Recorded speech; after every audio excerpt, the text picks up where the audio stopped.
यानंतर एक breaking news पाहणार आहोत। इम्तियाज जलील यांच्या घराजवळ मोठा पोलिसांचा बंदोबस्त तैनात करण्यात आलेला आहे। जलील यांच्या विरोधात दलित संघटना आक्रमक झाली आहे आणि त्याच अनुषंगाने हा बंदोबस्त ठेवण्यात आलाय।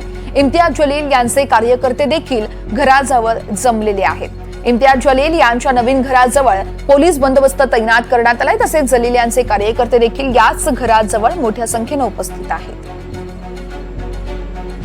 या संदर्भात मोहसिन शेख आमचे प्रतिनिधी आपल्याला सविस्तर माहिती देत आहेत। मोहसिन, नक्कीच वर्ष आपण जर बघितलं तर आज इम्तियाज जलील यांच्या विरोधात हा मोर्चा काढण्यात आलेला आहे।